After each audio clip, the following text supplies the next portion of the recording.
Welcome to A Slice of Therapy. This podcast was created with Anchor.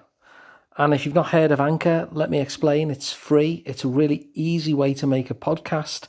And it helps me because I can just do this every day directly into my phone, because there's creation tools that allow you to record and edit your podcast right from your phone or computer. So if you fancy making a podcast too, download the free Anchor app or go to anchor.fm to get started.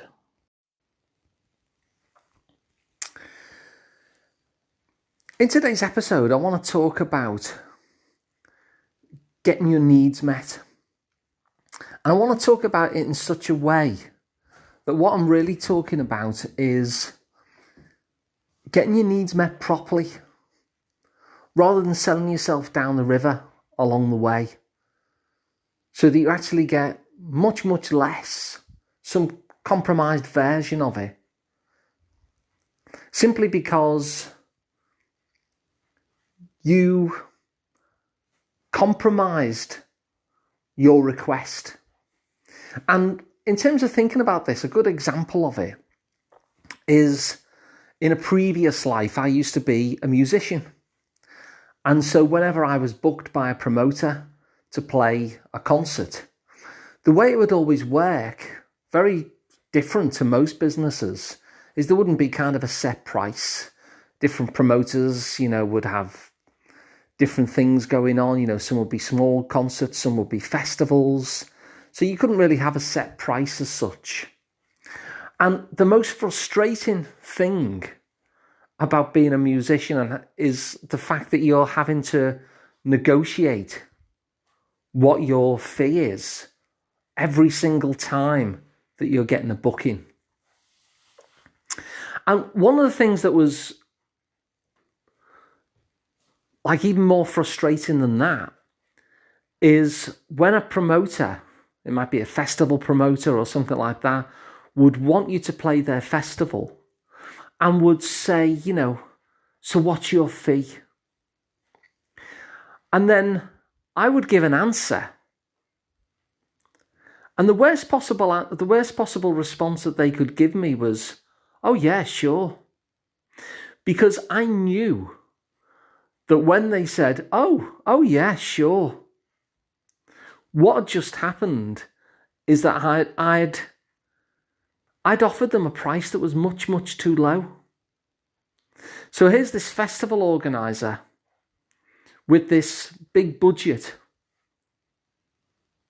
and yet I've asked for something so low that they've just said, oh yeah, sure. So the festival organizer with his massive budget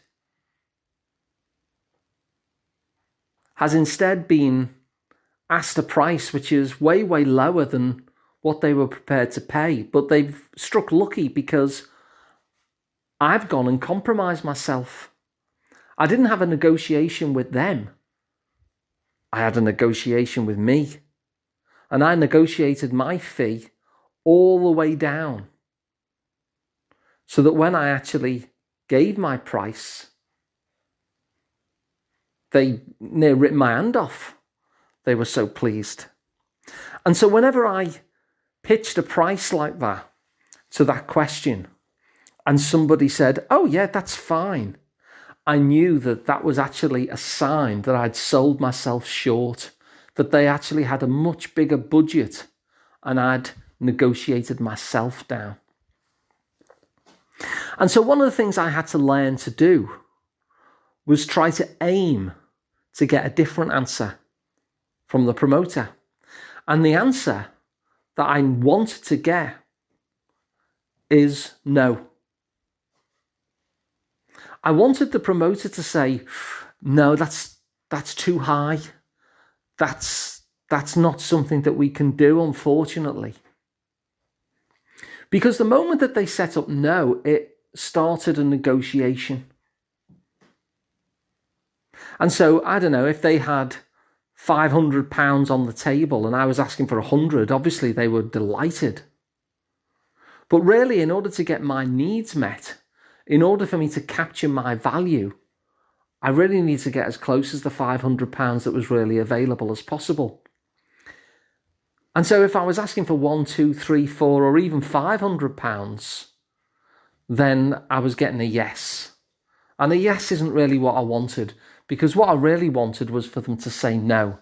And the only way for them to say no is for me to ask bigger.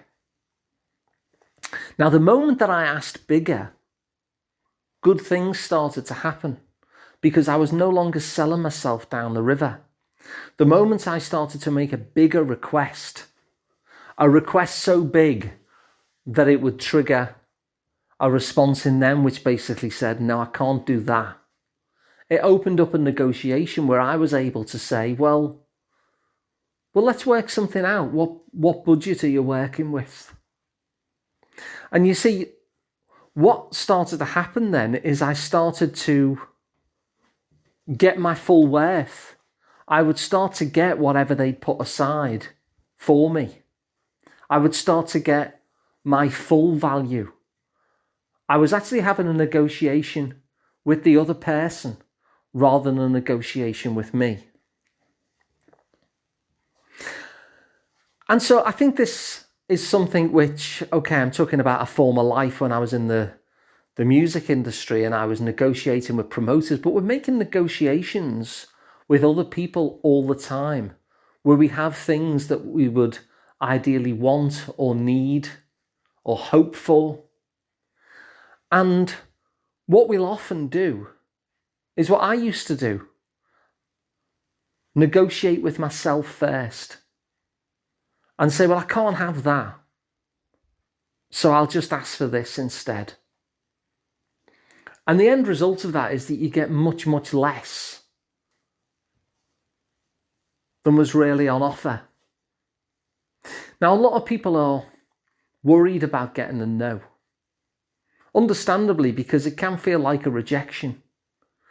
But actually, if you start asking big enough so that people say no, it actually opens up a negotiation. And the result of the negotiation is that you get your needs met to the fullest level. Because you end up working towards a win-win, where they give as much as they're happy to, and you get as much as is available. And that is a complete turnaround. If you don't seek the no, if you don't embrace that, if you don't try for it, then you're going to be in the same situation as me when I was a struggling musician. You're going to get less than what was on offer. They're going to give less than they were actually prepared to give. And so if you want to get to that magical win-win place where the other person is going to give as much as they're happy to give, and you get your needs met as much as it is possible to have them met, then it requires you to ask bigger, because it's only when you ask bigger that the other person is liable to say, no, I can't give you that much. And I'm not talking money now. Money was just an analogy. I'm talking whatever need it is. But when the other person is at a point where they're saying, well, I can't meet those needs to that extent, it then opens up a conversation in terms of, well, what would it be joyful for you to give? To what extent would it be joyful for you to meet my needs? If not that, then what would be smaller than that? That you would actually find it enjoyable to meet my needs to that extent. And then you get to that place. And you could never have got to that place unless you start from a no and then negotiate downwards. Because then you get to the most that is available in that particular negotiation. If you start very, very low, you will get much, much less than you need. If what you really want is to spend the day with somebody, but you only ask for 5 minutes, you're only going to get 5 minutes. And so it's a strange concept, this, because it seems like it's a bad thing to ask something that the other person says no to. But actually getting a no can be really empowering simply because it opens that conversation. And so think of me as that struggling musician, that when I asked for something, having made a negotiation with myself first, so I was asking for far, far less than I actually needed, to such an extent that the other person just said, yep, that's fine. That was always, always, always, without exception, an indication that I had sold myself short. Now, it's one thing to sell yourself short when you're negotiating with a festival promoter in order to play a concert. But really all that's about is money, and money's important, of course. But to sell yourself short on your needs, I'd argue, is like your emotional needs and your other needs that you have in life. I'd argue that's much more significant than simply getting a low fee for a music gig. And so I guess I'm inviting you to notice when you're actually doing the negotiation, where you're negotiating yourself down to less than you really want. Notice that. And I'd invite you to start asking for more than you think that you can get. Start asking bigger so that the no becomes increasingly possible. Because it's only in that space where you can end up with that win-win, where they give as much as they are happy to give, and you get your needs met to the fullest extent that it was possible. So I hope this is useful. If it is, please pass it on to others, and you can subscribe to the podcast for free, and you can work with me direct if you'd like to, one-to-one. I'm Alun Parry. You'll find out more at liverpoolpsychotherapy.co.uk, or you can watch the videos at asliceoftherapy.com. Thanks for listening, and I'll be back again tomorrow with another one.